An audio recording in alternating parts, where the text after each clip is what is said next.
If we say that Orisha are not gods, what then are they?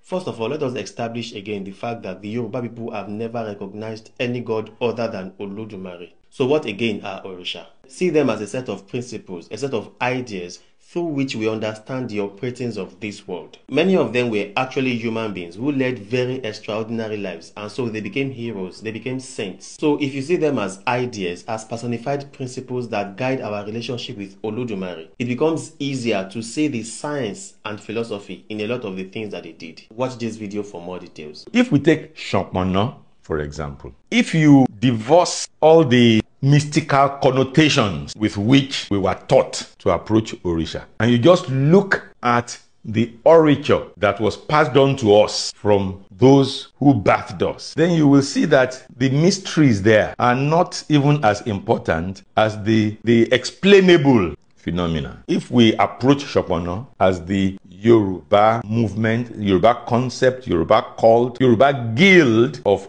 public health, then you find that many things fall into place. SOPONNA as the Yoruba Guild of Public Health is a movement in which anybody who wants to join the guild or who is inducted into the guild goes through some certain processes, which we, the Ogberi, see as religious rituals, but the Awo know to be scientific routines. They make incisions and rub into those incisions certain elements obtained from the body of people who have been infected. And once they recover, they know that this person can never again be infected with SOPONNA. And so that person becomes a member of the public health guild that go from place to place to help to contain the contagion of SOPONNA. Whenever there's an outbreak, they know that they are immunized. So they go there, they take the belongings of the person that has died from SOPONNA and dispose of them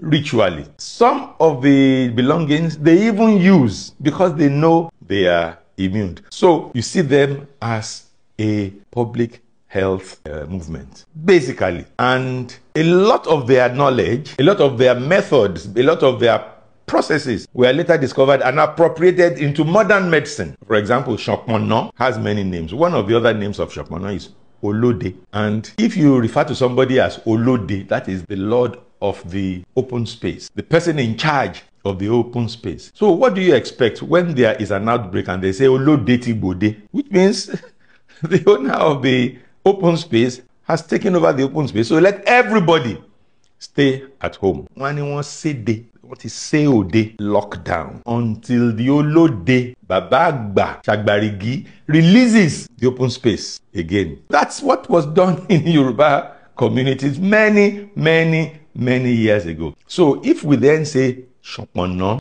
is an Orisha, does that, all the things I've described now, does that sound like the deeds of a god? A god, a small g god. And by the way, a people that did not have a system of writing could not have made a distinction between a capital God and a lowercase god. So it's all European. I would have said limitation, but no, it's not right to denigrate other cultures. It's a limitation of the understanding of the people that interpreted Orisha as God. I mean, according to Professor Sophie Oluwole, in Yoruba land, nobody ever referred to Orunmila, for example, as the god of wisdom. He's a Baba Ifa, Orunmila Baba Ifa. That's what he's called. There are things in our environment that we cannot explain, probably yet, because of the limitations of our cognitive systems. But we should not, out of laziness, confer everything we know, everything our parents did, everything our forebears achieved to mystery.